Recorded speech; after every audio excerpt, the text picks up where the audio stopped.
안녕하세요. 토요미스테리 디바제시카입니다. 이집트와 관련해 가장 잘 알려진 것은 단연코 세계의 미스테리라 불리는 고대 왕들의 무덤 피라미드겠죠. 이 거대한 삼각뿔은 사진으로만 봤을 땐 크기를 짐작하기 어려우시겠지만 피라미드를 이루고 있는 돌들 하나당 약 2.5톤가량이고요. 특히나 가장 크고 오래된 기자 대피라미드는 무려 230여만 개의 돌로 쌓여져 있습니다. 이게 워낙 대형 건축물이기 때문에 도대체 고대에 어떻게 쌓아 올렸는지 많은 가설과 추측들이 있었고, 일각에서는 이집트 벽화에 인간이 아닌 듯한 정체의 그림을 찾아내면서 피라미드는 외계인이 고대인들을 도와서 쌓아 올린 거라는 주장이 있을 정도였습니다. 하지만 고고학자의 오랜 조사와 연구 끝에 피라미드는 당시 나일강이 범람한 기간에 농사를 지을 수 없었던 농부들을 위한 일종의 실업정책이었을 것이다 라는 주장과 함께 이를 뒷받침하는 증거로 공사에 참여했던 인부들의 참여 일지나 보수 그리고 파업에 대한 기록물이 발견되면서 미스테리가 풀리는 듯 했죠. 그럼에도 아직까지 어떻게 건축을 했는지 그 방법에 대해서는 명확히 판정되지 못했습니다. 가설만 있을 뿐이에요.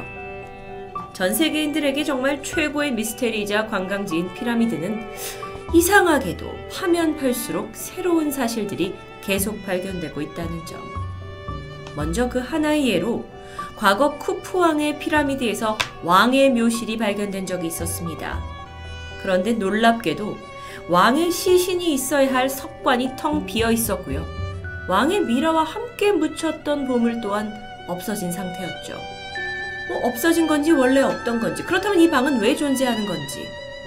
그래서 고고학자들이 이 공간이 왕의 무덤이 아닌 그저 왕을 기리기 위한 용도가 아니었나 라고 생각하다가도 문득 피라미드 내에 혹시 우리가 모르는 또 다른 숨겨진 공간이 존재하지 않을까 추측했습니다. 이후에 일부 학자들이 피라미드 속 비밀 공간에 대해 굳게 믿고 그 증거를 찾으려고 수년을 힘썼지만 그렇게 많은 소득을 얻진 못했어요. 그나마 2017년 피라미드 내부를 연구하는 스캔 피라미드 프로젝트 팀은 쿠푸왕 대피라미드에서 지금껏 알려지지 않았던 새로운 공간을 발견했다고 발표합니다. 자, 사진을 보시면 중세시대에 이 피라미드 속의 보물을 약탈하기 위해 아랍 왕조의 한 왕이 들어가게 되는데, 이때 이 흐레로 3개의 방을 찾았습니다. 가장 먼저 중앙에 위치한 쿠푸왕의 방, 그 비어 있었던 곳이죠. 그리고 거기에서 복도처럼 연결된 공간, 여기를 대회랑이라고 부르는데, 그리고 여기서 아래쪽까지 왕비의 방이 발견됩니다. 그러다 한참이 지나서 쿠푸왕 왕의 피라미드에 뭔가 더 있다 계속 연구하던 중에 지하에 있는 작은 공간까지 총 4개의 방을 찾아냈던 겁니다. 그런데 이번에 지금 사진 속에 이렇게 노란색으로 넓게 칠해진 부분이 지난 2017년 이곳에서 새롭게 발견된 곳입니다. 참 피라미드 파도 끝이 없죠. 그런데 문제는 이 방이 정확히 어떤 용도로 만들어졌는지가 아직 확인되지 않았다는 겁니다. 미국의 고고학자 마크 레너는 BBC와의 인터뷰에서 이 공간이 이 피라미드 상부 무게로부터 대회랑 그 복도 같은 부분에 지붕을 보호하기 위해서 일부러 비워둔 건축학적인 공간이다 라고 말합니다. 하지만 이거에 반대하는 학자들도 있어요. 이게 그렇게 의미 없는 건축학적 공간이라고 하기엔 너무 큰 게 아니냐? 분명 이건 어떤 목적을 가지고 만들어졌다라고 주장합니다. 2020년 지금까지도 연구팀은 이집트 고고청과 함께 조사를 진행 중이고, 근데 업데이트 발표는 없지만 어쨌든 이 대피라미드 속의 미지의 공간에 대한 연구는 계속되고 있습니다. 그러니까 아무리 피라미드가 오래된 미스테리라 하도 아직 해결되지 못한 거죠. 미스테리의 끝은 어디일까요? 그런데 이 비밀의 방들보다 더 놀라운 주장도 있습니다. 이집트 사막에 숨겨져 있는 거대한 지하 미로, 지하 미궁이라고 부르기도 하는데요. 도시의 존재 여부입니다. 아마 들으시면서 이런 생각 드시지 않나요? 아니 그렇게 대단한 게 있다면 왜 여태 몰랐겠느냐? 거기에도 이유가 있습니다. 지하 미궁, 기원전 5세기 그리스의 역사가 헤로도토스가 역사서에서 처음 기술하기 시작합니다. 그는 BC 448년 이집트 지역을 여행했다가 거기에 대한 기록담을 서술하게 되는데, 내용에 따르면 모이리스 호수에서 남쪽으로 약간 떨어진 악어의 도시 근처에 지하 미궁이 있는데 말로는 표현 못할 아주 훌륭한 건축물이었다고 말하죠. 게다가 이건 피라미드를 능가하는 엄청난 규모였다고 하는데 그 모습이 이렇게 설명되어 있습니다. 미궁은 총 2층으로 이루어져 있다. 약 3천여 개의 방이 있고 그 방들 중 반은 지하, 나머지 반은 지하 방의 위층, 지상에 위치하고 있다. 나는 2층에 있는 방들을 볼 수 있었지만 지하에 있는 것들은 왕들의 관과 신성한 악어들의 관이 안치되어 있어 외부인에게는 보여줄 수 없다고 했다. 지상에 있는 방들은 사람이 지었다고는 믿기지 않을 만큼 엄청난 규모의 건축물. 미궁 안에는 흰 대리석으로 둘러싸인 앞마당이 있고 미궁의 끝에는 약 70여 미터에 이르는 피라미드가 서 있는데 거기에는 동물들의 형상이 새겨져 있다. 미궁에서 지하도를 통해 피라미드 지하로 갈 수 있었다. 그냥 지어냈다고 말하기엔 너무도 세세한 묘사였죠. 그런데 이런 기록이 단 하나였다면 우린 쉽게 믿지 못했을 겁니다. 또 다른 유명 역사가들의 저서에서도 이런 부분을 찾아볼 수 있다는 거죠. 헤로도토스가 처음 그곳을 다녀온 지 400여 년이 흐른 BC 60년에서 57년경 이집트를 여행했던 그리스 역사가 디오도루스 또한 미궁에 대한 이야기를 남겼습니다. 다만 이번에는 엄청난 규모의 방들에 대한 이야기는 빠져 있었고요. 방들이 미로처럼 되어 있어서 쉽게 출구를 찾을 수 없었다라는 점과 이 엄청나고 훌륭한 건축 기술이다 라고 칭찬하는 내용이었습니다. 여기서 끝이 아니었죠. 비슷한 시기에 이집트를 방문했던 그리스의 지리학자 스트라본의 저서에는 미궁 바로 옆에는 이것을 건설한 왕의 무덤이 있고 미궁은 안내원 없이 다닐 수 없을 만큼 넓고 복잡하다. 모든 방의 천장이 하나의 돌로 이루어져 있다. 로마의 역사가인 가이우스 데 폴리니우스 또한 스트라본이 이집트를 방문한 후 100년쯤 후에 이집트를 방문했는데 여기에도 미로를 목격했다라는 그 기록담이 그의 저서 박물지에 기록되어 있습니다. 이렇게 돼 있어요. 미궁에 총 90여 개의 계단이 있었고 수많은 회랑들, 그러니까 회랑이라는 건 사원이나 궁전에서 왜 이렇게 지붕이 보일 수 있게 긴 복도를 그러니까 지붕이 덮여 있는 긴 복도를 만드는 건데 이런 통로들이 있다고 적혀 있습니다. 17세기에 와서는 예수회의 사제이자 뛰어난 고대 이집트 연구가였던 아타나시우스 키르어가 이 지하 미궁의 대생을 그림으로 남기기도 했죠. 이 그림을 보면 헤로도토스가 설명한 미궁의 모습과 상당히 유사한 것처럼 보입니다. 아니 이렇게 아주 먼 옛날부터 계속 저서에 등장하는 지하 미궁. 그런데 왜 우린 발견할 수 없었을까요? 고고학자들은 이게 있다 믿고 끊임없이 존재를 밝히려고 노력했죠. 심지어 1888년 플린더스 페틀이라는 고고학자는 내가 이 위치 찾았다라고 밝혔지만 그걸 특정할 수 있는 파편들이 너무도 적었기 때문에 그게 예전부터 헤로도토스가 말한 지하미궁인지는 확인이 불가능했습니다. 그럼 왜요? 도대체 왜 여태까지 이게 발견이 되지 않았는데요? 학자들은 일단 미궁이 처음 목격된 그 이래로 수천 년이 흘렀고 그동안 지하 미궁이 이집트의 거친 모래에 파묻혀서 매장되어 있을 것이다 라고 추측합니다. 실제로도요. 지금껏 발견되었던 많은 유적들이 19세기에 와서야 모래 속에서 발견이 되었고 스핑크스 또한 수차례 모래에 파묻혔다가 드러나기를 반복했기 때문입니다. 그러니까 사막에 이게 이렇게 미로 도시가 그것도 반지하 미로 도시가 형성되어 있다면 충분히 이론상 가능한 이야기이기도 하죠. 그렇기 때문에 사람들은 포기하지 않습니다. 이 이집트의 비밀을 밝히려는 고고학자들은 계속해서 발굴 작업을 이어가고 있는 겁니다. 그러다 가장 최근인 2006년에 벨기에와 이집트가 공동으로 참여한 한 발굴팀이 이 미궁을 찾아냈다고 발표하게 되는데요. 그들은 아멘엠헤트 3세의 피라미드 근처에서 오랜 조사 끝에 미궁의 시작점으로 추정되는 입구를 발견했고 이 사실을 전 세계에 알립니다. 정말 놀라운 발견이에요. 그래서 이게 과학 전문지에 게재가 되었고 벨기에에서 공개 강연이 열리기도 할 만큼 정말 큰 파장을 불러올 수 있었는데, 근데 이상하게도 이집트 정부와 문화부 그리고 고고학 최고의 평의회까지 돌연 이 지하 미궁의 수색을 중단하라고 요청한 겁니다. 세계의 발견일 수 있었는데 막 흥분해하던 벨기에 조사팀 루이 드 코르드는 이집트에다가 발굴 허가하게 해달라라고 요청했지만 어쩐 일인지 끝끝내 허가를 받을 수 없었습니다. 정말 거대한 건축물 발굴을 눈앞에 두고 아무것도 할 수 없게 되자 코르디가 직접 웹사이트를 개설해요. 그리고 이 지하 미궁에 대한 정보를 공유하고 있습니다.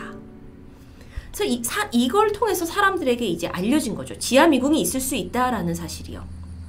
그런데 이 내용을 보면서 왜 그럼 이집트 정부가 발굴을 꺼려하고 마치 무슨 비밀을 숨기려는 듯한 자세를 보이냐 하면서 강하게 여론도 조사 허가를 요청하고 있습니다.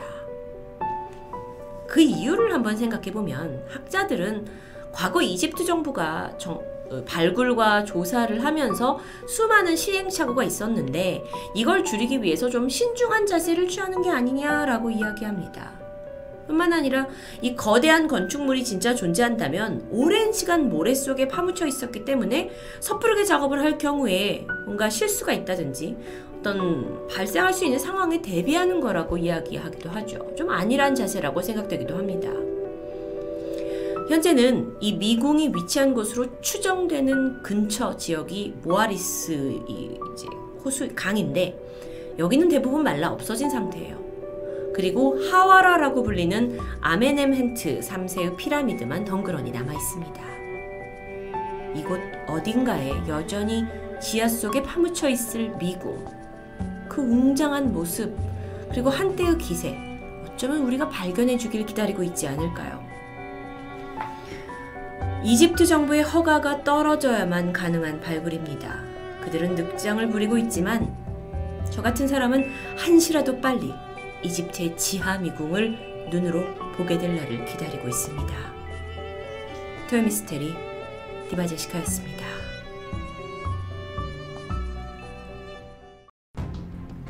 안녕하세요. 토요미스테리 디바제시카입니다. 미국 워싱턴주 그레이스 하버 카운티에 위치한 작은 마을 오크빌. 이곳은 지리적인 특성상 해안가와 멀리 떨어져 있지가 않아서 유독 흐리고 습한 기후를 띠고 있습니다. 실제로 오크빌에 1년 중에 며칠이나 비가 내리는지 연 강수일수를 조사해봤더니 무려 150일. 그러니까 3일에 한 번은 이 오크빌 마을에 비가 내린다고 볼 수 있었죠. 그러던 지난 1994년 8월 7일 새벽입니다.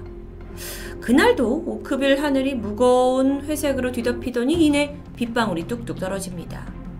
때마침 야간 순찰을 하고 있던 데이비드 레이시 경관은 와이퍼를 작동시켰죠. 그러면서 오늘 비 예보가 있었나 라는 생각을 하게 되는데요. 뭐 상관은 없습니다. 어차피 이곳 주민들은 이런 기습적인 비 날씨에 익숙해져 있기 때문이에요. 그런데 잠시 후 차창에 와이퍼를 본 레이시 경관의 표정이 당혹스러워졌습니다. 와이퍼가 쓸고 지나간 창에는 마치 그 세차장의 비누 거품처럼 불투명한 액체가 뿌연 자국을 남기고 있었던 거죠. 바로 눈앞의 창에서요. 이게 마치 기름이 이렇게 하얗게 응고된 것처럼 보이기도 했습니다. 뭐지? 하면서 좀 더 빠르게 와이퍼를 작동시켰죠. 근데 달라지지가 않아요. 오히려 이 뽀얀 물질 때문에 앞이 더 보이지가 않습니다. 결국 그는 한쪽으로 차를 세웠고요. 이게 뭔지 밖에 나가서 확인해 봐야겠다고 생각합니다. 그런데 그는 차에서 내리기 직전에 어떤 경찰의 본능적인 직감이었을까요? 현장에서 사용하던 라텍스 장갑을 착용했고요. 차에서 내려서 유리창을 조심히 살펴보기 시작합니다. 유리창에는 쌀알보다 좀 더 작은 크기의 정체 모를 약간 반투명한 덩어리들이 잔뜩 붙어 있었어요. 약간 으깨진 푸딩 같다고나 할까요? 그러니까 이게 정확히 뭔지 어디서 왔는지 전혀 알 수 없었죠. 근데 이게 결코 빗방울이나 우박은 아니었습니다. 레이시 경관이 손가락으로 이걸 잡아서 이렇게 문질렀는데 단단하지 않아서 잘 으깨지는 형태였어요. 다음날 아침입니다. 오크빌의 또 다른 주민 도티 히아는 산책을 하러 현관을 나서던 중이었죠. 밤새 요란하게 내리던 비가 그치긴 했지만 여전히 바닥이 축축했습니다. 그런데 문을 열고 나가서 보니까 정원 곳곳에 얼음 결정 같은 덩어리들이 이렇게 쌓여있는 게 보여요. 우박인가? 싶었는데 당시는 8월입니다. 8월에 우박이 내리는 건 오크빌에서 결코 흔한 일이 아니었죠. 이게 뭐지? 하면서 가까이 다가가서 이걸 직접 손으로 만져봤고요. 그러다 이게 굉장히 미끌미끌한 어떤 젤라틴, 그러니까 젤리 같은 덩어리라는 걸 깨닫게 되죠. 사방을 보니까 현관 앞, 나무까지, 잔디, 벤치까지 이 의문의 물체가 다 이렇게 앉아 있습니다. 그리고 몇 시간 후, 그날 아침까지도 분명 아무렇지 않았던 희안의 컨디션이 아주 빠른 속도로 나빠지기 시작했죠. 희안이 처음에는 시야가 흐려져요. 그러더니 막 머리가 깨질 듯이 아프고요. 이 두통이 끝나자 막 구토가 이어집니다. 결국 땀에 흠뻑 젖은 채 화장실에서 쓰러지고 말았어요. 다행히 같이 살던 딸이 그녀를 발견해서 곧장 병원으로 옮겼죠. 그리고 같은 날 오후 병원에 도착한 또 다른 사람이 있었습니다. 데이비드 레이시 경관. 그날 새벽 젤라틴비를 가장 먼저 발견했던 사람이죠. 그 역시 독감에 걸린 것처럼 아주 심한 현기증과 구토 증상에 가슴까지 막 답답하다고 호소하고 있었어요. 거의 비가 오고 나서, 의문의 비가 오고 나서 같은 날 나타난 희안과 레이시의 증상들. 진찰을 해봤습니다. 그랬더니 희안의 병명은 네이염. 네이염이란 게 이 귀 안쪽에서 심각한 염증이 있어가지고 이걸로 막 어지러움과 구토 증상이 나는 겁니다. 의사가 이걸 네이염이라고 얘기했어요. 근데 희안의 딸 써니의 생각은 좀 달랐죠. 아니 우리 엄마가 갑자기 무슨 네이염인가. 그리고 아침에 이 집 주변을 온통 하얗게 덮고 있던 젤라틴 덩어리가 어딘가 찜찜했던 겁니다. 그래서 써니가 집으로 급하게 돌아가서 그 남아있던 젤라틴 물질을 채취해서 병원으로 가져와요. 성분 검사를 의뢰하게 되죠. 그런데 1994년 당시는 성분 검사가 길게는 몇 주까지 소요되던 때입니다. 그러니까 엄마가 지금 원인 모를 증상에 시달리고 있었지만 이걸 어떤 결과를 바로 알아낼 수가 없었어요. 그냥 기다려야 했죠. 그리고 그러는 동안 오크빌에는 3주간 무려 6번의 젤라틴비가 더 떨어졌습니다. 이후 어떻게 되었을까요? 머지않아 오크빌 전체에 때 아닌 독감이 유행하기 시작합니다. 8월이었어요. 주민들은 공통적으로 극심한 현기증, 메스꺼움, 그리고 시력이 이렇게 흐려지는 증상을 호소합니다. 아니 독감이 시력이 흐려지진 않는데요. 어떤 주민은 길게 2달 이상을 고통을 호소하기도 했죠. 집단 질병입니다. 이게 마을을 집어삼키고 있었어요. 그런데 문제는 이게 다가 아니에요. 독감이 유행하고 얼마 지나지 않아서 오크빌의 한 주민 세라가 생후 8주 된 새끼 고양이를 안고 급히 동물병원에 왔죠. 무슨 일이냐 했더니 고양이가 갑자기 이유 없이 막 아프기 시작한 겁니다. 안타깝게도 새끼 고양이는 병원에 도착한 후에 곧 숨을 거두고 말았습니다. 그런데요, 이후에 오크빌 주민들이 기르던 소형견과 고양이들이 원인을 알 수 없는 질병을 앓기 시작했고요. 죽음에 이르는 일들이 연속적으로 발생합니다. 그리고 이 동물들의 한 가지 공통점은 모두 젤라틴비를 맞은 적이 있다는 것이었죠. 그 사이 희안의 딸 선이가 의뢰했던 그 성분 분석 결과가 나왔습니다. 분석을 보니까 이 젤라틴에서 인간의 백혈구가 포함되어 있다는 다소 믿기 힘든 내용이 보여졌어요. 병원에서는 마을의 집단 발병을 받고 그게 이 젤라틴비와 분명 연관이 있다라는 생각하에 샘플을 워싱턴주 보건부로 보내게 됩니다. 이때 샘플 연구를 담당한 사람은 보건부 소속 미생물학자 마이크 맥도웰이었는데요. 그는 추가 연구를 통해서 한 가지 새로운 사실을 밝혀내죠. 바로 젤라틴 비가 두 종류의 치명적인 박테리아로 이루어져 있다는 겁니다. 이게 결코 그냥 비가 아니었어요. 박테리아? 그 박테리아 중 하나는 인간의 소화기관에서만 기생하는 박테리아입니다. 그래서 인간의 백혈구가 발견됐던 거예요. 아니 그러면 도대체 어떻게 빗방울에서 인간의 몸에 기생하는 박테리아가 검출될 수 있는 거죠? 그렇게 연구 결과가 발표된 직후 가장 유력하게 떠오른 가설이 있습니다. 아주 쉽게 생각해 볼게요. 비가 하늘에서 내려왔죠? 그렇다면 혹시 여객기? 그러니까 비행 중인 여객기에서 승객의 배설물이 포함된 물질을 무단으로 투척했을 수 있다는 거죠. 그런데 당시 여객기에서는요, 그러니까 발생하는 이 분뇨를 변기 아래 부분에 장착된 저장 탱크에 모아놨다가 여객기가 지상에 도착을 하면 그때 전문 업체가 한꺼번에 수거하는 이런 과정을 거쳤다고 합니다. 그러니까 일부러 하늘에다가 무단으로 뿌릴 이유가 전혀 없는 거예요. 그래도 안 되는 거고요. 자, 그렇게 비행기 배설물이 아니냐라는 설이 언급되기 시작하자 미국 연방항공국은 즉각 성명을 발표합니다. 우리는 여객기에서 발생하는 모든 폐기물은 기내에서 곧장 파란색 염료로 염색을 시킨다. 그래서 조종사가 비행 중에 폐기물을 방출하는 일은 절대 없다라고 하는 거죠. 자, 오크빌에 있는 그 젤라틴 비는 반투명 물질입니다. 그래서 만약 그들이 무단으로 방출을 했다 하더라도 어차피 그들은 그걸 다 파란색으로 염색을 시켜놓기 때문에 거리가 있어 보이죠. 같은 물질이 아닌 거죠. 그럼 뭐야? 그렇게 사건이 다시 미궁으로 빠집니다. 그리고 그러는 사이 1년이라는 시간이 흘렀죠. 써니는 냉동고에다가 그 젤라틴 비 샘플을 보관하고 있었는데요. 이번엔 이걸 미국의 또 다른 미생물 연구실로 보내게 되죠. 그리고 거기에서 일하던 팀 데이비스는 다소 놀라운 주장을 펼치게 됩니다.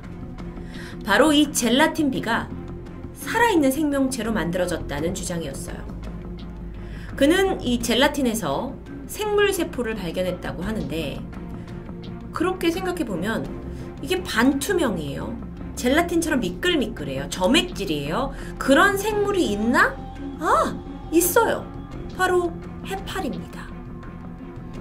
오크빌에서 해안가까지 거리는 약 80km예요. 그럼 해파리가 어떻게 80km를 날아서 마을에 떨어져요? 앞뒤를 맞춰보려고 해도 답은 나오지 않죠. 그런데 이때 사람들 사이에서 흥미로운 증언이 등장합니다. 젤라틴 비가 내리기 직전에 군용기와 헬리콥터가 유독 낮고 느린 속도로 하늘을 날았다라는 것을 누군가가 거의 매일 봤다는 겁니다. 기록을 보니까 실제로 1994년 8월쯤에 이 미공군의 대대적인 훈련이 진행이 된 적이 있어요. 그렇다면 만약 공군이 훈련 중에 바다로 엄청난 폭격을 가했어. 그래서 그 폭격으로 해파리의 파편들이 날아올라서 비구름에 안착을 했다? 그리고 그 비구름이 모여서 이쪽으로 와서 오크빌에서 떨어졌다?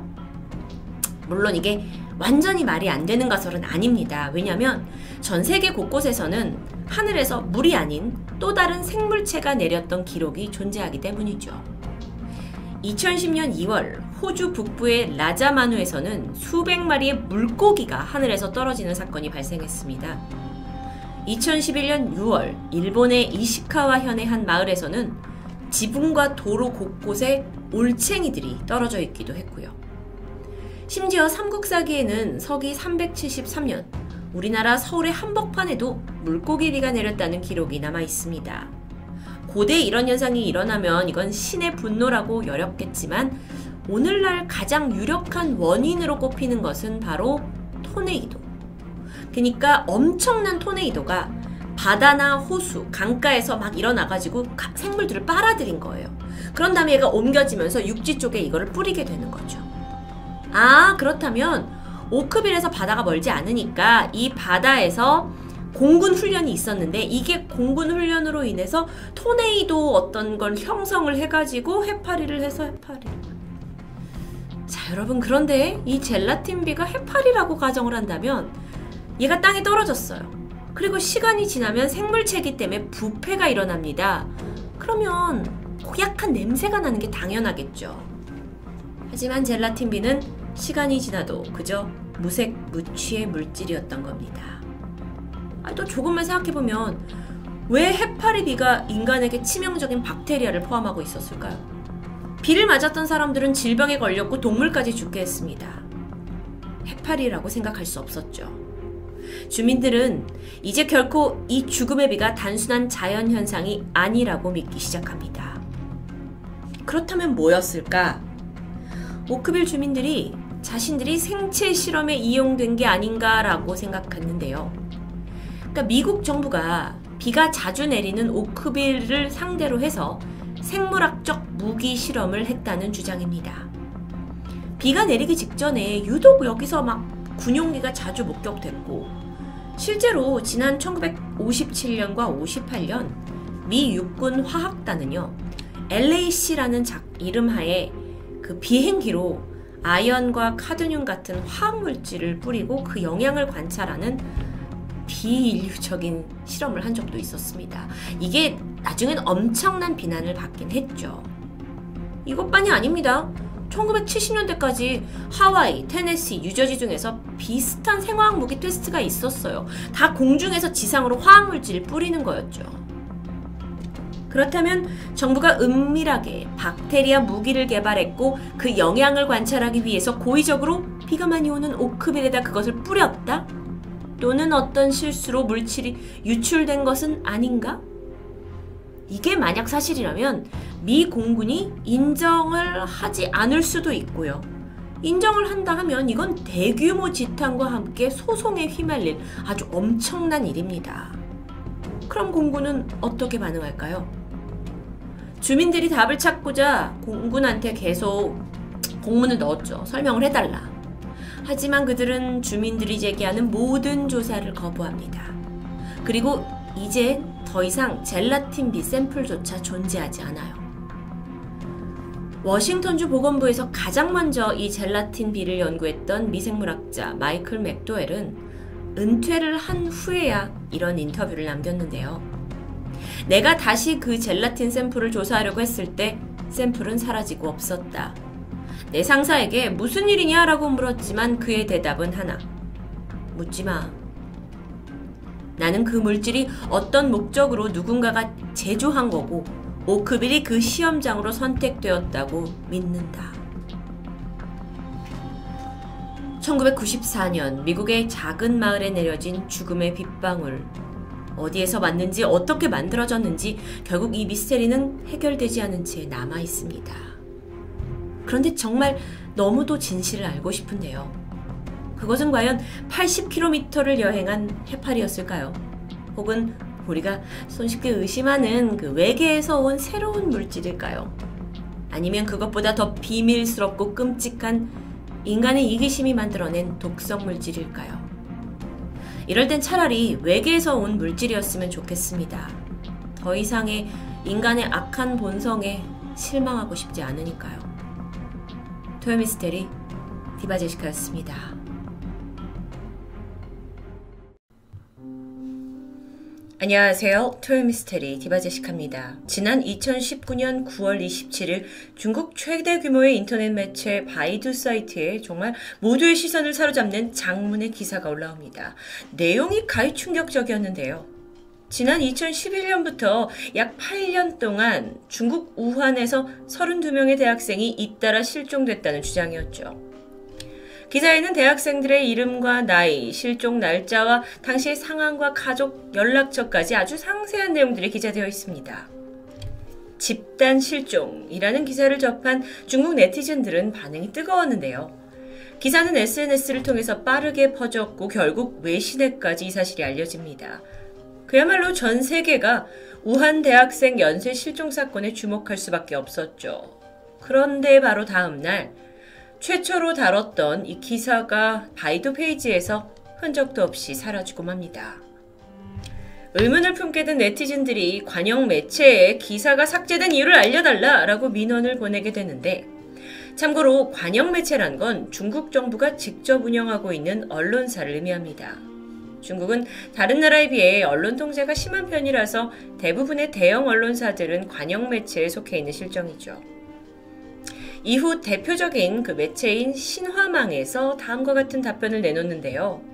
이 기사는 완전히 날조된 거고 허위 사실을 유포하는 자들은 처벌하겠다. 뿐만 아니라 이 사실상 기사의 진위 여부를 제대로 파악하기도 전에 기사를 처음 쓴 그 기자가 갑자기 공안에 구속되었다는 소식까지 전해집니다. 이런 갑작스러운 정부 조치에 사람들은 어딘가 찝찝한 느낌을 지울 수가 없겠죠. 결국 외신 언론사와 중국의 소수 민영 매체가 직접 이 대학생들의 실종을 찾아 나서기 시작했습니다.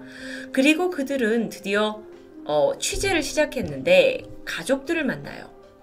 근데 반응이 예상 밖이었습니다. 손사래를 치면서 기자들을 내쫓는 거예요. 경찰이 알게 되면 큰일 난다라는 말을 남겼고 그냥 문을 닫아버렸죠. 기자들도 당황하던 찰나였어요.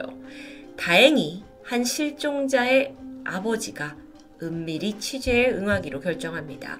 그러면서 가려져 있던 사건의 내막이 서서히 드러나기 시작했죠. 린 샤오칭이란 남성은 그 당시 1년이 넘는 시간 동안 사라진 아들의 흔적을 찾기 위해 혼자서 고군분투하던 중이었습니다. 분명 아들의 실종이 너무도 어딘지 석연치 않다고 말하는데요. 린 씨의 아들 페이양은 항상 부모님을 생각하는 성실하고 착한 청년이었습니다. 지난 2015년 8월에 20살이 된 페이양이 학업 성적이 되게 좋아서 세계적인 종합대학 중 하나인 모스크바 국립대학에 입학을 하게 돼요. 그리고 러시아 유학길에 오르게 되죠. 아주 오랫동안 꿈꿔왔던 길이기 때문에 유학생활도 착실하게 해나갔습니다. 종종 가족들에게 안부를 전하는 것도 잊지 않았죠. 그러던 그해 11월 24일 아들의 전화를 받은 어머니는 어딘가 평소답지 않다고 느꼈는데요. 극도로 흥분한 상태예요. 아들이 그러면서 하는 말이 엄마, 아빠가 전화 안 받아요. 이거 무슨 일 생긴 것 같아요. 근데 알아보니까 아버지는 그저 회사 일이 바빠서 잠시 받지 못했을 뿐이었거든요. 어쨌든 아들은 이제 아버진 괜찮다 하니까 안도하면서 엄마, 요즘 나쁜 사람 많으니까 조심해요 라는 말을 남기고 전화를 끊었습니다. 사실 이날 대화에서 아들이 어떤 얘기를 또 했었냐면 아빠가 혹시 연행된 게 아니냐라는 이야기도 했었는데요. 어딘가 영 불안하죠. 그런데 그 통화를 마지막으로 아들 페이양과의 연락이 두절됩니다. 걱정을 하던 부모님은 결국 모스크바 대학교에 직접 연락을 했고 아주 충격적인 이야기를 듣는데 그건 바로 페이양이 며칠째 학교를 나오고 있지 않다는 거예요. 아니 얘가 이렇게 아무런 연락도 없이 막 결석을 한 애가 아닙니다. 게다가 유학 중인데요. 행방을 알 수 없는 상황에서 아들을 찾아 헤매던 중에 아버지가 출입국 기록을 통해 새로운 사실을 알아냅니다. 지난 11월 26일 날 아들이 러시아에서 중국으로 입국했다는 기록이 버젓이 남아있는 겁니다. 근데 그날이 언제냐면 엄마와 통화를 하고 끊고 이틀 뒤였어요. 아니 이렇게 말도 안 하고 급하게 중국으로 들어올 일이 있었던 걸까요? 왜 연락을 안 한 거죠? 도무지 이해되지 않는 행적입니다. 그런데 그 아들이 그렇게 급하게 들어와서 향한 곳은 바로 우한에 있는 텐허 국제공항이었죠. 린신 일단 공항으로 가서 관계자한테 정황을 설명했고 CCTV를 확인합니다. 보니까 배낭을 맨 채 공항 로비를 걸어가고 있는 아들의 모습이 선명히 찍혀 있어요. 부모는 찾았다 싶어서 아들의 실종을 공안에 신고하게 되는데 그런데 여기서부터 꼬입니다. 공안의 태도가 아주 냉담해요. 아니 아드님이 자발적으로 입국한 거 아니냐. 그리고 나서 사라진 거면 우리가 조사할 가치가 있느냐라는 겁니다. 물론 이게 어느 정도 일리가 있는 말이기도 해요. 페이양은 20살이 넘은 다 큰 성인이고 또 뭐 부모님한테 말하지 못할 어떤 속사정으로 중국에 잠깐 들어왔을 수도 있죠. 이게 이론적으로는 가능하지만 부모님이 아는 아들은 결코 그런 무모한 아이가 아니었던 겁니다. 결국 아버지 린 씨는 생계도 제쳐둔 채 전 재산과 다름없는 8천만 원을 현상금으로 내걸었고요. 아들의 행방을 찾아 헤매기 시작했죠. 우한에 도착한 이래 도대체 얘가 어디로 갔는지 감이 전혀 안 잡히는 상황입니다. 아버지가 이렇게 차를 개조해가지고 확성기를 달고 내 아들을 찾아달라라는 방송을 하면서 전국 각지를 돌았고요. 그 거리가 무려 4만 킬로에 달했습니다. 그러던 어느 날이에요. 이 사건이 새로운 국면을 맞이합니다. 우한에서 행적이 끊긴 실종자가 페이양뿐만이 아니라는 걸 알게 된 겁니다. 2011년부터 8년 동안 우한에서 갑자기 자취를 감춘 대학생이 무려 32명. 이 모두에게는 아주 기막힌 공통점이 있습니다. 다른 실종자 가족 역시 공안에 신고를 했지만 납득할 수 없는 이유로 계속 수사를 거절당했다는 겁니다. 이런 집단 실종 상황 속에서 가족들은 실종 전단지 만들고 배포했고 또 어떤 분은 인터넷 방송에까지 나오셔서 막 아들을 찾고 사건을 공론화시키시려고 노력했죠. 하지만 공안은 오히려 이런 선동활동을 계속하면 가만두지 않겠다라면서 협박을 했고 실종 전단지를 떼내기도 합니다. 계속되는 정부의 방해와 무관심까지 도대체 이들은 무엇을 감추고자 이렇게 실종자들을 찾지 않는 걸까요? 그러던 2019년 9월입니다.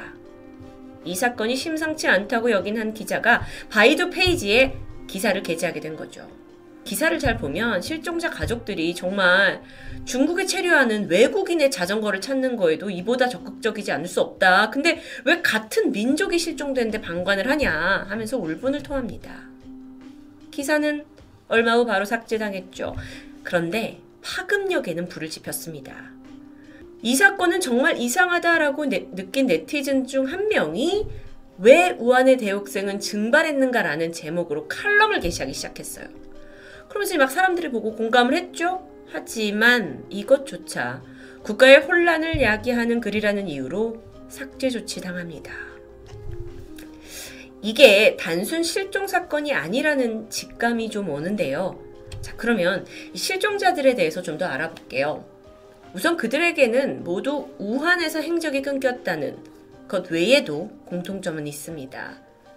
대부분의 나이가 20대 초중반의 건장하고 젊은 청년 뿐만 아니라 페이양의 경우와 마찬가지로 이 다른 아이들도 가족들한테 나쁜 사람이 많으니 좀 조심해라 라고 어딘가 좀 불안하고 걱정스러운 모습을 내비쳤다고 해요. 느낌이 좀 오시나요? 중국 네티즌들 또한 이 실종의 배후에는 이익과 관련된 거대 세력이 있을 수 있다. 그리고 그 한 예로 장기 매매 조직이 운운되기 시작하죠. 사실 지난 2015년 8월에 우한에서 대규모 회의가 있었습니다. 이게 장기 이식에 관한 세미나였는데요. 그때 참석했던 황제프 전 중국 위생부 부장, 그러니까 이걸 우리나라로 치면 보건복지부 장관이라고 볼 수 있는데 그의 발언이 이목을 끌었죠.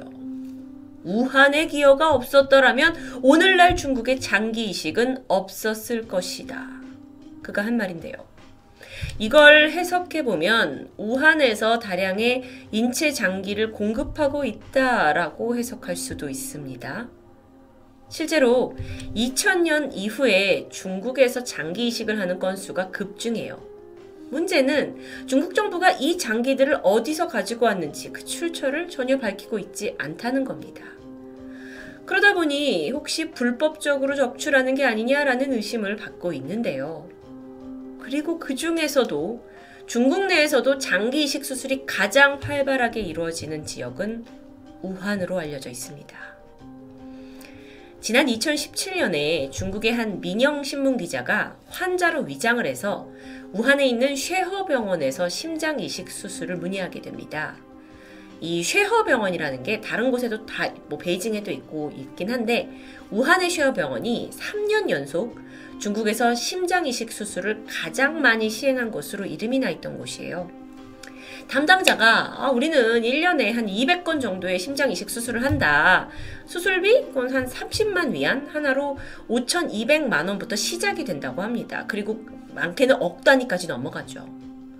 자, 그래서 기자가 그럼 그 많은 심장을 다 어떻게 공급을 하십니까? 라고 묻자 뇌사자의 심장이다 라고 하면서 구체적인 출처는 개인정보상 알려줄 수 없다고 말했죠.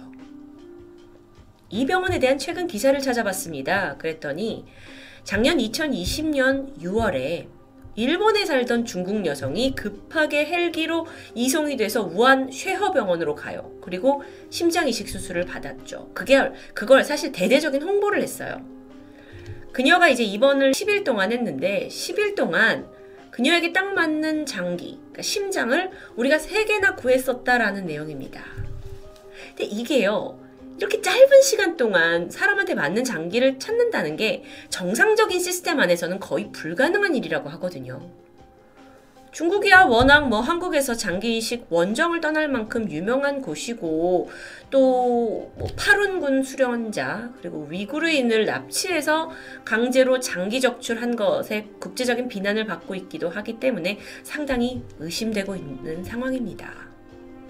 자, 지금까지 모든 정황을 다시 한번 종합해보면 신체가 건강한 대학생들이 우한에서 납치 후에 실종당했고 장기 적출의 희생자가 되었을 가능성이 있는데 이걸 정부가 묵인하고 있다고 볼 수 있죠. 물론 추정입니다. 중국 정부는 여기에 대해 일체 부인하고 있고요. 언급하는 것만으로도 국가 질서를 어지럽히는 불순 세력으로 간주하고 있습니다. 우한의 대학생 연쇄 실종 사건. 지금 이 순간에도 그 실종자 가족들은 아이들을 찾기 위해 정부에 간절히 호소하고 있어요. 큰 걸 바라는 게 아니에요. 그냥 실종 수사 자체를 허락해달라는 거죠. 하지만 정부에서는 그건 공안이 관리할 사항이 아니다라고 한결같이 답답합니다. 꿈 많고 건강하던 대학생들은 갑자기 어디로 사라져버린 걸까요? 이들을 둘러싼 섬뜩한 의혹은 지금까지도 계속 진행 중입니다. 토요미스테리 디바제시카였습니다.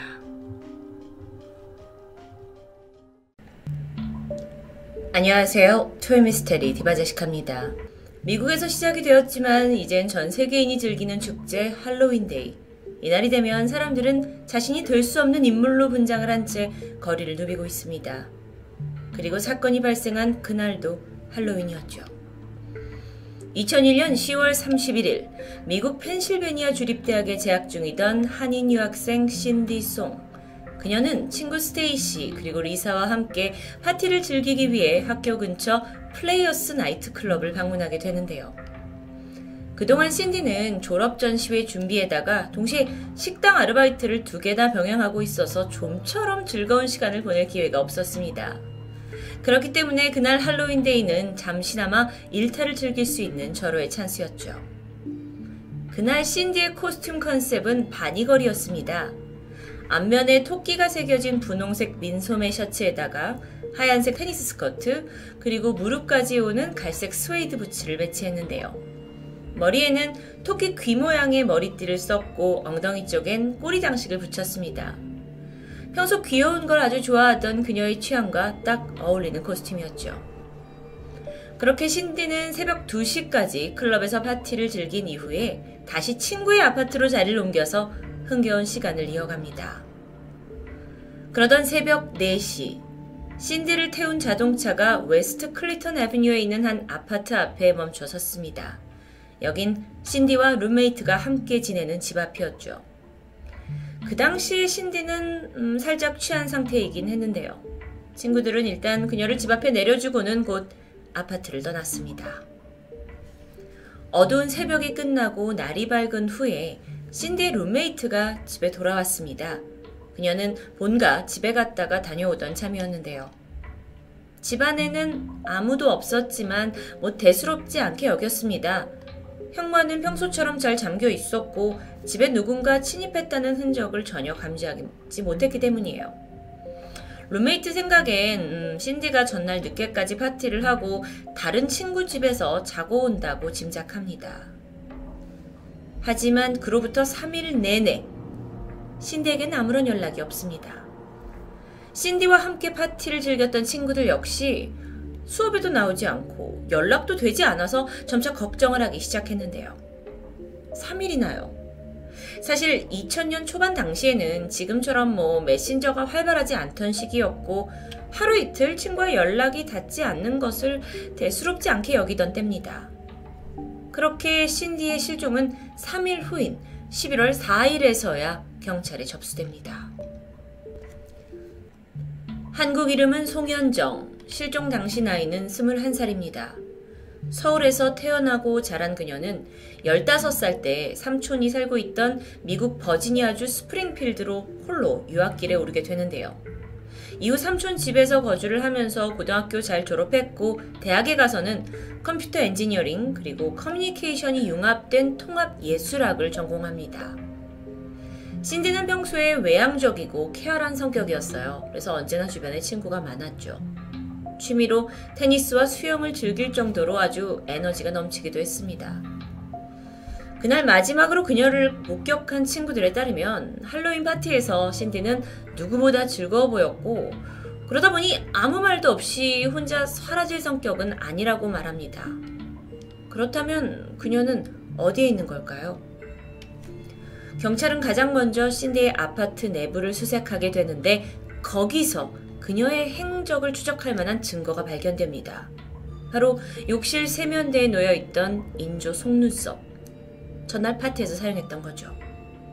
침실에 가보니까 가방과 함께 핸드폰마저 발견됩니다. 자, 그렇다면 그날 밤 친구들이 집에 내려준 직후에 일단 무사히 집 안까지 들어왔다는 것을 보여줍니다. 다만 그녀의 소지품에서 사라진 것들이 있는데 그건 바로 신분증과 신용카드가 들어있는 지갑과 열쇠였죠.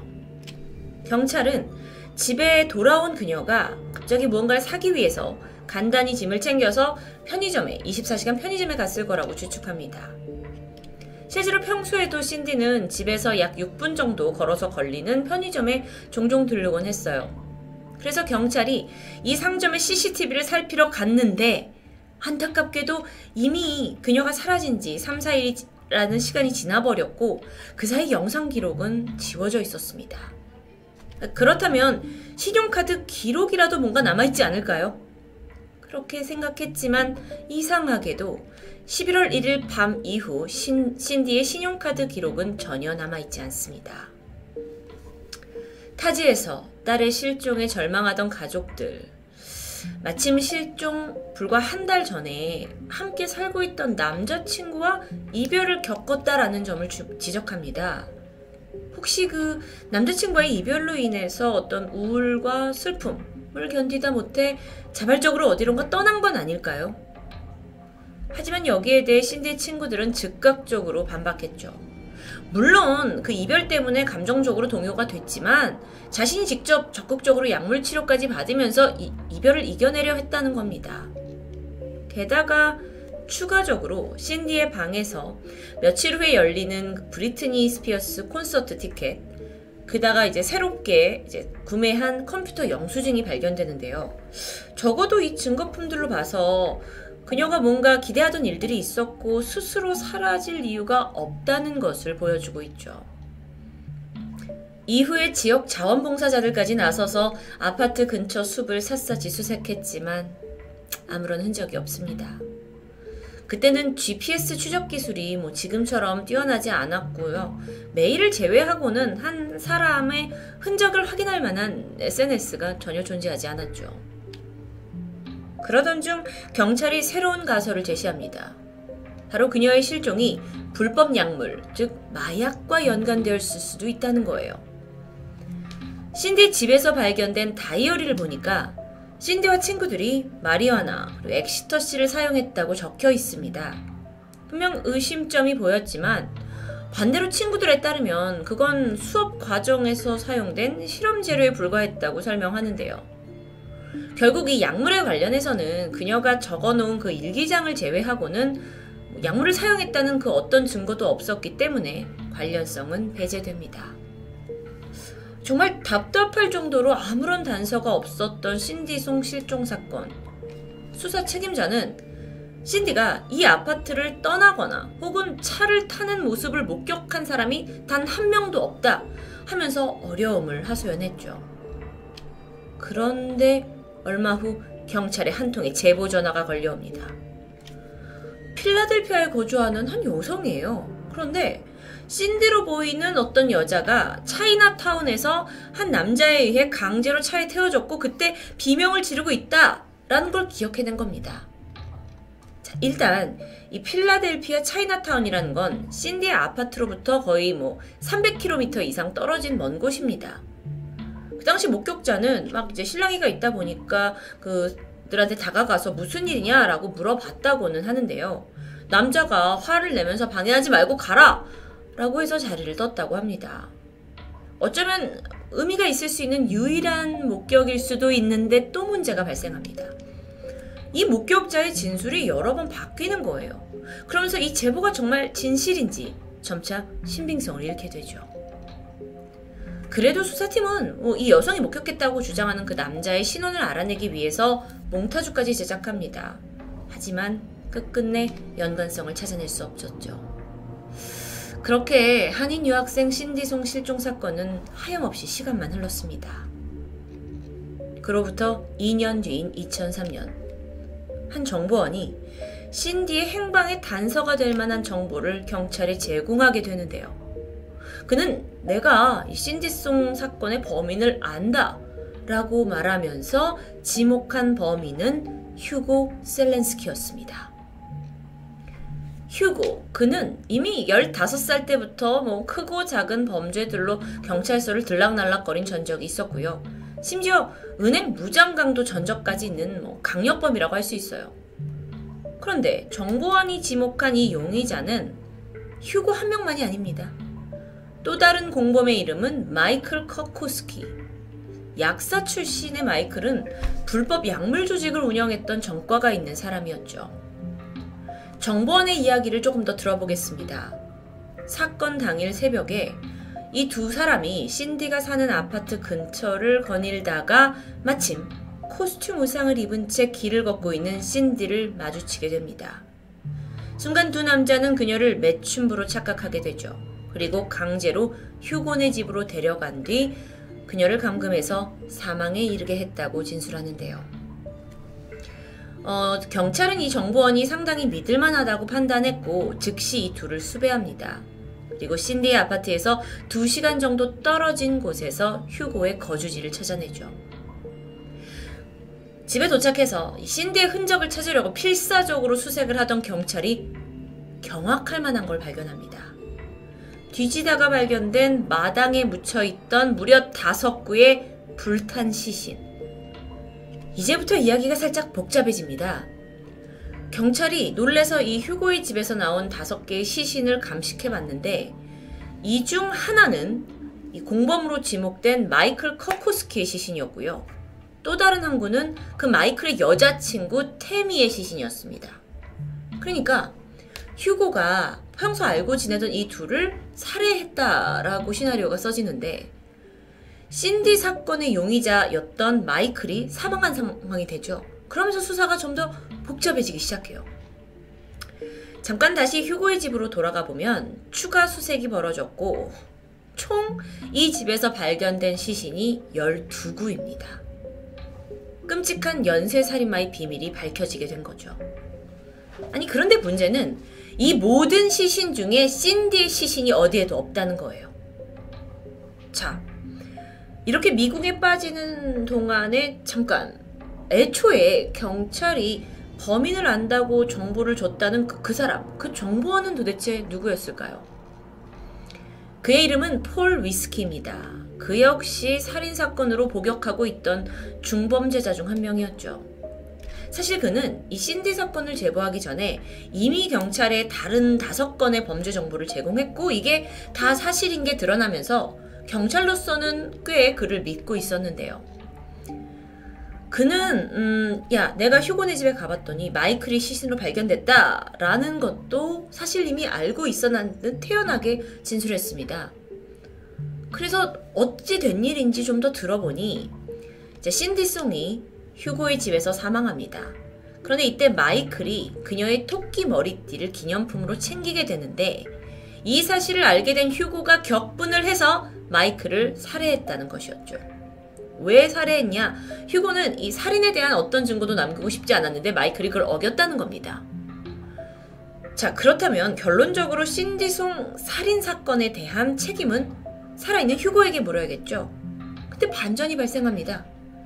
재판에서 휴고 측은 아니 신디가 실종된 그날 휴고는 이 아파트에서 수백 마일이나 떨어진 곳에 머물고 있었다라는 알리바이를 제시하게 돼요.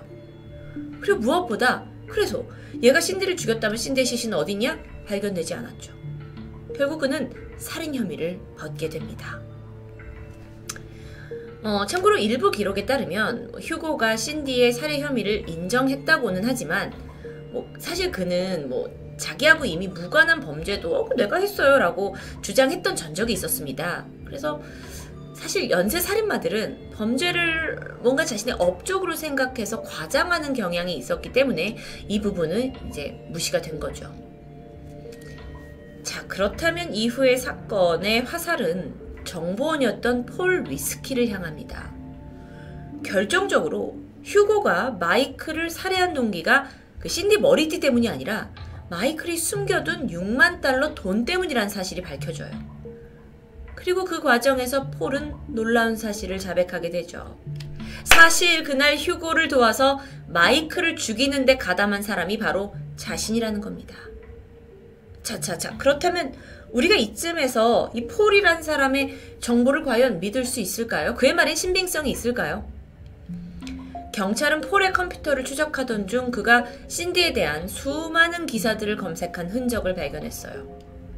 결국 그가 어쩌면 감형을 받기 위해 경찰에 거짓 정보를 흘린 셈이 되겠죠. 그렇게 결론이 내려졌고요. 그렇다 보니 그럼 사건의 본질인 신디에 대한 유력한 정보도 다 사실 의미 없게 돼버리잖아요. 그러면서 사건은 또다시 길고 긴 미궁에 빠져버립니다. 일부에서는 신디 실종 사건의 범인은 폴이다. 그냥 수사망을 피하기 위해서 일부러 지가 해놓고 휴고한테 죄를 덮어씌우게 한 거다. 어차피 연쇄살인마니까 라는 의심점도 있었습니다. 현재 위증을 했던 폴 위스키 그리고 연쇄살인마 휴고 셀렌스키는 신디와 관련 없는 또 다른 각각의 살인 혐의로 종신형을 선고받은 형태입니다. 특히 이 휴고의 경우에는 워낙 악질이라서 여전히 미국 사회에서는 신디송 살인 사건의 강력한 용의자로 지목되고 있지만 안타깝게도 증거가 없어요. 그래서 수사는 더 이상 진전되지 못했죠. 물론 완전히 수사 초기에 다른 방향으로 신디가 그 할로윈 밤에 대다수의 사람들이 술에 취해서 좀 통제력을 잃었을 수 있기 때문에 새벽에 나갔다가 불미스러운 사건에 휩싸였을 가능성도 있습니다. 또 다른 가설로는 이 집에 아예 침입자가 있었을 수 있죠. 그 이유가 아무리 잠깐 집 앞에 편의점을 간다 하더라도 핸드폰은 집에 있었거든요. 미심쩍은 부분입니다. 친구들은 신디가 핸드폰을 두고 갈 사람이 아니다 라고 지적을 했지만 경찰은 수사 끝에 이 핸드폰이 배터리가 거의 없는 상태였기 때문에 가능했다라고 결론 짓습니다. 정말 꼬이고 꼬인 신디송 실종 사건. 아메리칸 드림을 꿈꾸면서 떠난 유학의 길, 그리고 타지에서 실종된 한국인 유학생. 당시에 이 지역 뉴스에 매번 사건이 보도될 정도로 꽤 화제가 되었다고 합니다. 하지만 유독 지지부진한 수사로 많은 이들을 답답하게 했죠. 그러다 보니까 심지어 그 신디의 대학교 학생들은 혹시 신디가 미국인이 아니라서 외국인이라는 이유로 이 수사가 소극적인 게 아니냐라고 강한 항의를 표하기도 했을 정도인데요. 실제 경찰은 수사 과정에서 딸 실종 소식을 듣고 단걸음에 한국에서 날아온 신디의 가족들과는 연락을 단절하는 모습을 보여서 공분을 사기도 했습니다. 한편 신디의 어머니는 낯선 미국 땅에서 잃어버린 딸의 행방을 찾기 위해 백방으로 노력하셨습니다. 언어도 문화도 다른 곳에서 누군가의 도움을 받기란 결코 쉬운 일이 아니었겠죠. 그녀는 오랫동안 홀로 외로운 싸움을 견뎌야 했습니다. 게다가 정작 한국에서는 신디의 실종 소식조차 제대로 알려지지가 않아서 더 안타까운데요. 올해로 그녀가 사라진 지 19년째입니다. 답답함을 남긴 채 신디송 사건은 미제로 남아있습니다. 토요미스테리 디바제시카입니다. 안녕하세요. 토요 미스테리 디바제시카입니다. 오늘은 평소와 좀 다르게 인류 최고의 미스테리라 불리는 우주에 대한 이야기를 좀 쉽게 해보려고 합니다. 그중 화성. 화성하면 떠오르는 건 영화 마스가 아닐까요? 하지만 영화와 다르게 인간은 아직 화성에 도착한 적이 없습니다. 1961년 미국이 처음으로 화성 궤도에 탐사선을 진입시켰지만 이후에 러시아, 중국, 인도, 아랍 국가들이 계속 시도를 해오고 있긴 합니다. 하지만 발사가 실패했고 통신이 두절되고 장치 결함을 보이면서 계속 실패하다가 그로부터 14년이 지난 1975년에서야 제대로 된 화성 착륙에 성공했을 뿐이었죠. 그리고 그로부터 다시 22년이 지난 1997년에 이동식 탐사 로봇이 도착하면서 우리는 화성이 어떤 환경을 가졌는지 서서히 알 수 있게 됐는데요.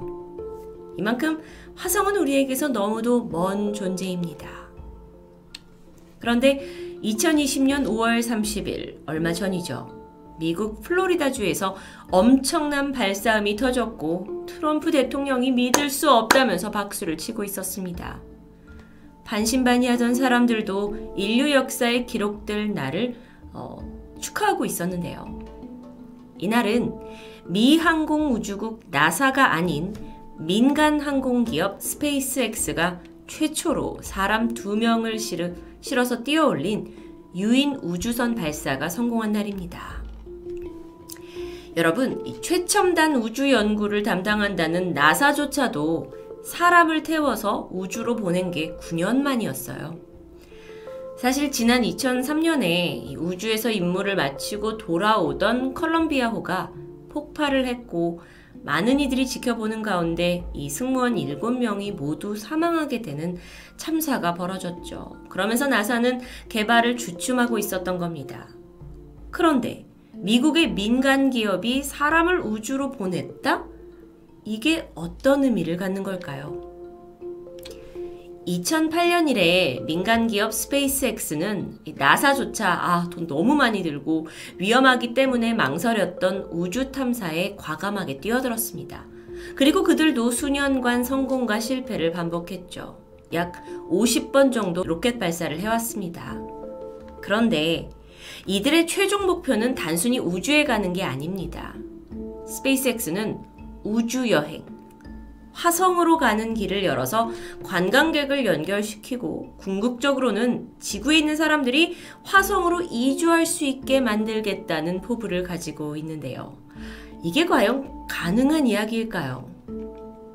일단 사람이 화성에서 살아가는데 가장 문제가 되는 건 산소가 없고 물이 부족하고 치명적인 밤낮 온도차가 있습니다. 화성은요, 최저 143도, 마이너스 143도, 최고 35도까지 올라가면서 평균 온도가 영하 63도예요. 그러니까 지금으로선 이게 사람이 살 만한 환경이 전혀 아니라는 거죠. 인간이 화성에 가서 산다는 거 사실 그 누구도 쉽게 믿지 못합니다. 하지만 스페이스X의 CEO이자 영화 아이언맨의 모델로 불리는 일론 머스크는 광대한 화성 이주 계획을 소리치고 있습니다. 근데 저희뿐만 아니라 우주 전문가들조차 택도 없는 소리라고 조롱하고 있죠. 그러다 지난 5월 사람을 태운 로켓 발사가 성공하게 되면서 이에 대한 평가는 달라집니다. 일론 머스크가 살아있는 전설이라고 불리기 시작했죠. 일론 머스크, 그는 1971년 남아프리카 공화국에서 태어났습니다. 아버지가 엔지니어였는데 어려서부터 자연스럽게 전자기기에 관심을 갖게 되죠. 10살 때 처음으로 컴퓨터를 사게 됐는데 이후 컴퓨터 프로그래밍의 매력에 푹 빠졌고 12살 때는 직접 블라스터라는 게임을 개발해서 게임 업체에다가 $500를 받고 팔았다고 해요. 천재성이 엿보이죠. 가정 형편도 나쁘지 않아서 그 능력을 부모님께서 잘 뒷받침해 주신 것 같은데 그렇게 비범한 아이로 일론 머스크가 무럭무럭 자라나다 어느 날 삶에 큰 변화가 겪게 됩니다. 부모님이 이혼을 하게 되면서 아버지가 떠나버린 데다가 당시 남아공에서는요, 극단적인 인종차별 정책으로 인해서 사회가 굉장히 긴장되고 폭력적인 일들이 벌어지고 있었죠. 게다가 국가 정책으로 여기는 백인들이 18살이 되면 의무적으로 군에 가야 한다고 합니다. 그러니까 일론 머스크가 뭔가 이 남아공을 떠나고 싶은 마음이 생기게 되는데 마침 캐나다 국적이었던 어머니 도움으로 캐나다로 이민을 왔고 새로운 삶을 정착하게 됩니다. 캐나다 퀸즈 대학을 들어가는데 그러다 좀 더 좋은 교육을 제공하는 미국의 펜실베니아 대학교에 입학을 하게 됐고요. 경제학과 물리학을 공부한 뒤에 명문 스탠포드 대학원 박사과정까지 밟게 됩니다. 그런데 이 무렵 일론 머스크가 자신의 천재성을 알게 되었는지 자신이 인류의 미래를 위해 크게 기여할 수 있는 원대한 목표를 설정하게 됩니다. 그러던 1995년 그가 한창 잘 나가고 있던 인터넷 사업의 가능성을 봤고요. 동생에게 연락을 해서 실리콘밸리에다 창업을 하자고 제안합니다. 그리고 학교를 입학한 지 얼마 되지 않아 자퇴를 하고 집2라는 첫 사업을 시작하게 되는데 집2는 이 지도를 통해서 지역 정보나 회사 정보를 제공하는 온라인 서비스예요. 이게 지금 해봤을 때 너무도 당연한 우후죽순 생기는 애플리케이션 같은 거지만 이게 그 당시로서는 아주 획기적인 아이디어였거든요. 일론 머스크는 초기에 모든 프로그래밍을 혼자서 했고 동생은 비즈니스를 담당하게 됩니다. 사업에 대한 꿈을 키워가면서 투자가들을 찾아가 설득시켰고 점차 자금을 모으면서 회사 몸집이 커져갔죠. 결국 창업 4년 만에 3억 700만 달러의 회사를 매각할 수 있었습니다. 그래서 이 매각으로 그의 손에는 2200만 달러가 쥐어졌는데 하나로 260억 원이라는 엄청난 돈이었죠. 그의 나이 27살이었습니다. 젊은 나이에 200억 원 이상, 이미 평생 먹고 살 만한 돈을 얻었지만 인류를 위한 원대한 그의 꿈은 멈추지 않았는데요. 같은 해인 1999년 곧바로 X.com이라는 회사에 전 재산을 투자하게 돼요. X.com은 쉽게 말해서 수수료 없이 인터넷에서 돈을 송금하는 지금의 카카오페이와 같은 개념이라고 볼 수 있습니다. 근데 이겐 당시엔 굉장히 혁신적인 거죠. 그래서 2주 만에 20만 명의 이용자를 얻게 됩니다. 승승장구해요. 하지만 기쁨도 잠시. 실리콘밸리에서의 창업은 이게 생존 경쟁이 워낙 치열하기 때문에 얼마 지나지 않아서 이 회사와 비슷한 서비스를 제공하는 콤피니티라는 경쟁사가 나타납니다. 두 회사가 공존하기가 힘들었어요. 그래서 결론적으로는 한쪽이 한쪽을 딛고 일어서야 되는, 그래야 살아남을 수 있는 구조였죠.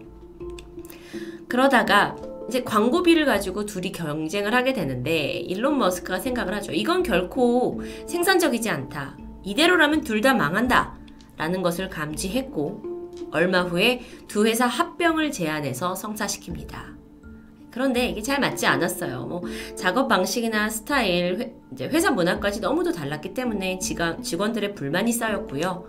결국 머스크는 CEO 자리에서 쫓겨나게 되죠.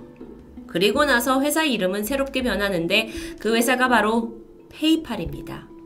전 세계적으로 사용되는 유명한 온라인 전자결제 시스템. 그 회사 맞습니다. 일론 머스크의 꿈이 잠시 꺾이는 듯 했지만 열정은 쉽게 사그라들지 않았는데요. 사실 일론 머스크는 어릴 적부터 우주를 동경하던 사람입니다. 그는 인류가 지구 밖을 탐사하지 않는다면 언젠가 지구에서 멸종하고 말 것이라고 강하게 믿고 있었어요. 그래서 만약에 기술이 발전을 시켜서 인간이 지구 밖에서 살 수 있다면 그 시작은 화성일 거라고 생각했고요. 무작정 나사에 전화를 걸어 물어봅니다. 화성 탐사 계획 없습니까? 물론 나사에서는 예전부터 화성에 대한 프로젝트가 있었죠. 근데 이게 우주 관련이 천문학적인 돈이 들어가고 또 투자된 만큼 수익이 바로 오는 것도 아니잖아요.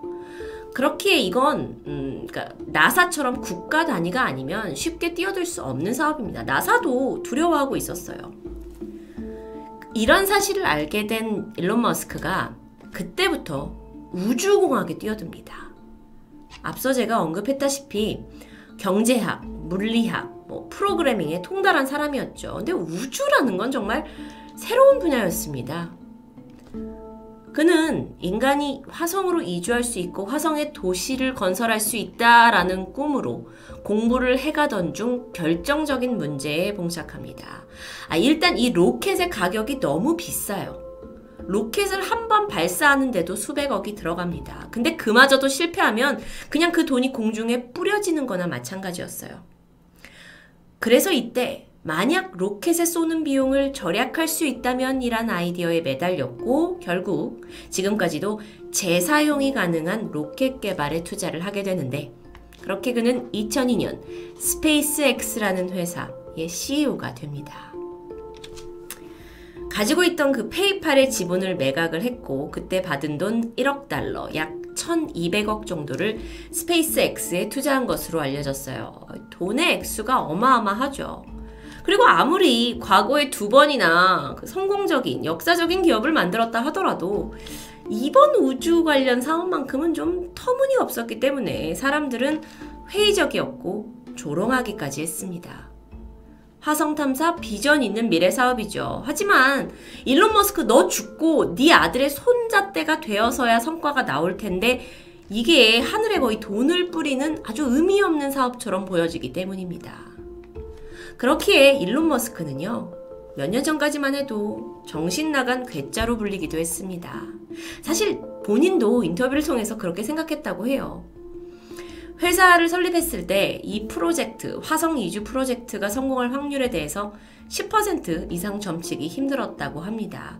그럼에도 불구하고 그가 스페이스X라는 회사를 이끌고 화성 프로젝트를 감행한 이유는 자신이 모든 걸 잃더라도 이 사업이 분명 지구에 남아있는 인간들을 위해 무슨 좋은 영향을 미칠 거다. 그리고 그 영향에 나는 첫걸음이 될 거다. 라고 믿었기 때문입니다. 정말 일반인의 생각은 아니죠. 그렇게 화성 사업에 박차를 가하고 1년이 지난 2003년 그는 여기 스페이스X 외에도 다른 사업도 시작합니다. 대학 때부터 그는요. 지구의 미래에 대해서 자주 고민을 했었는데요. 자동차와 공장이 늘어나면서 온실가스 문제가 심각해지는 걸 특히 더 걱정했다고 해요. 그런데 마침 휘발유 대안으로 리튬이온 배터리를 이용해 테슬라라는 걸 창업한 사람이 그들에게 찾아왔고 이거의 미래성을 보고 여기에 막대한 자금을 투자해서 최대 주주가 됩니다. 테슬라, 우리에게 익숙하죠. 하지만 그 당시에는 그 누구도 전기 자동차가 시연화된다는 것에 성공을 확신하지 못하고 있을 때입니다.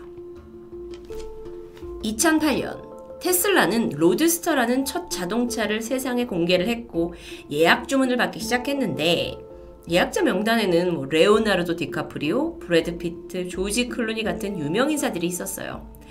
테슬라는 정말 지금도 그렇지만 그야말로 화제를 불러일으키게 됐죠. 그렇게 또 한 번의 성공이 이루어지나 했습니다. 근데 로드스터 출하를 얼마 남기지 않은 시점에서 치명적인 기술 결함이 드러나요. 이 언론에 내가 이때 차를 출시하겠다라는 기한을 맞추지 못한다면 그동안 기대감은 컸는데 대중은 테슬라에 실망할 거고 그러면 여태까지 막대한 돈을 대줬던 투자자들도 등을 돌릴 겁니다. 그러면 이 회사는 단번에 부도 위기를 맞이하게 되겠죠. 게다가요. 같은 시점에 이 또 다른 회사 스페이스X, 이 화성 프로젝트 스페이스X에서 개발을 한 첫 로켓 펠컨 1호가 있는데 이게 그동안 3번이나 발사가 실패했습니다. 발사라는 건 굉장한 돈이 들기 때문에 3번이나 실패를 하면서 회사 자금이 거의 바닥이 난 파산 위기였던 겁니다. 시기적으로 그 당시는 미국에서 서브프라임 모기지가 터졌고 최악의 불황 상태, 개인적으로 일론 머스크는 이혼으로 인해 신경쇠약까지 겪고 있었습니다. 엎친 데 덮친 격이었죠. 그를 바라보는 시선은 아주 차가웠습니다. 언론에서는 저 괴짜가 이제는 더 이상 일어나지 못할 거라고 떠들었고요. 한때 정말 대단하다, 너는 영웅이다 라고 그를 칭송했던 닐 암스트롱, 달에 착륙한 첫 인간이죠. 그 사람 또한 머스크의 우주 계획을 비판하면서 정말 세상이 모두 그를 등지는 듯 했습니다. 2008년 스페이스X는 사실상 마지막 단 한 번의 로켓 발사 기회를 남겨줬습니다. 이번에도 실패를 한다면 이 회사는 무너질 게 당연했어요. 로켓 발사 당일, 날카로운 여론 속에서 기자들과 사람들이 모인 가운데 카운트다운이 시작됐고 신호와 함께 로켓은 불길을 뿜으며 하늘로 올라가기 시작합니다. 그런데 잠시 후 맥없이 추락하던 이전 로켓과는 다르게 로켓이 계속해서 멀리 날아가게 된 겁니다. 일론 머스크가 평생 꿈꾸던 장면이 연출된 거죠. 팰컨 1호가 네 번째 발사를 통해서 정상 궤도에 오르게 되면서 최초의 민간 로켓 발사에 성공한 역사가 씌워집니다. 이건 단순한 로켓 발사를 넘어서서 인류의 이제 우주 도약이라는 거에 가깝게 다가가는 아주 가치 있는 일로 평가가 됐어요. 그래서 일론 머스크뿐만 아니라 전 세계 많은 사람들이 감동했죠. 이후 부도 위기를 극복한 테슬라는 성공대로를 달렸습니다. 현재 2020년 기준으로 시가총액이 115조.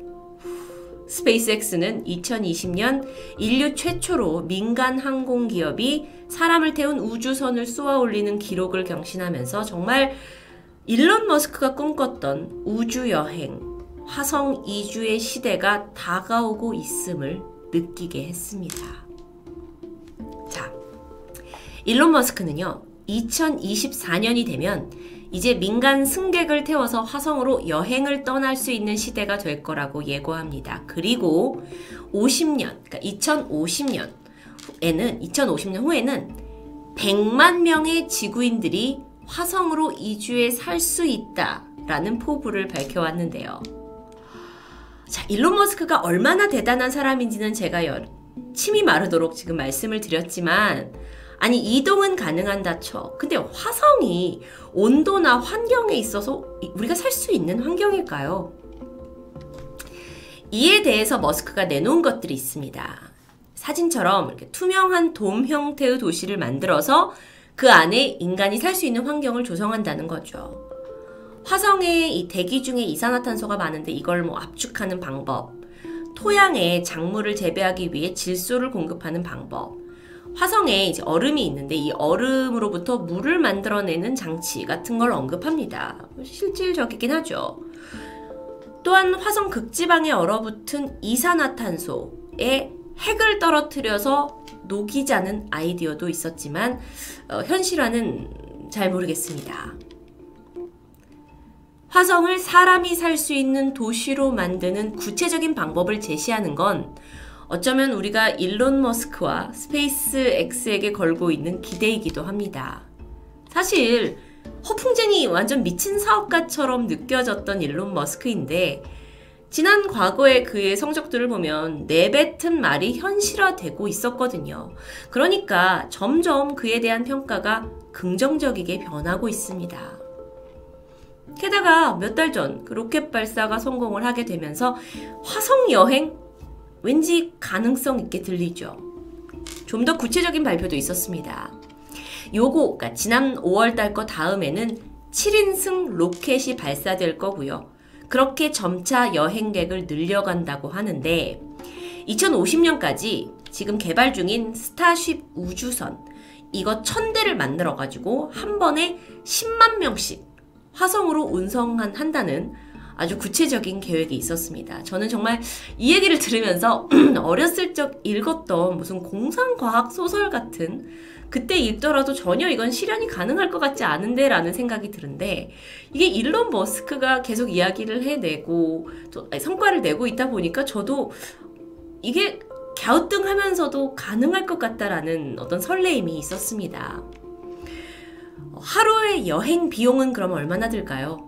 약 50만 달러, 하나로 6억으로 추정이 됩니다. 물론 이건 추정 금액입니다. 일주일이면 42억 정도가 되겠죠. 하지만 아시다시피 일주일 만에 화성을 다녀올 수 있을지 모르겠습니다. 우주여행, 화성, 정말 까마득하게만 느꼈는데 그 비난과 조롱 속에서도 인류를 위한 원대한 꿈을 이루겠다는 한 천재의 노력으로 인해서 어쩌면 지금으로부터 한 30년 후 정말 우리가 화성에 가는 날이 오게 되지 않을까요? 문득 영화 인터스텔라의 유명한 대사가 떠오릅니다. 우린 답을 찾을 것이다. 늘 그랬듯이.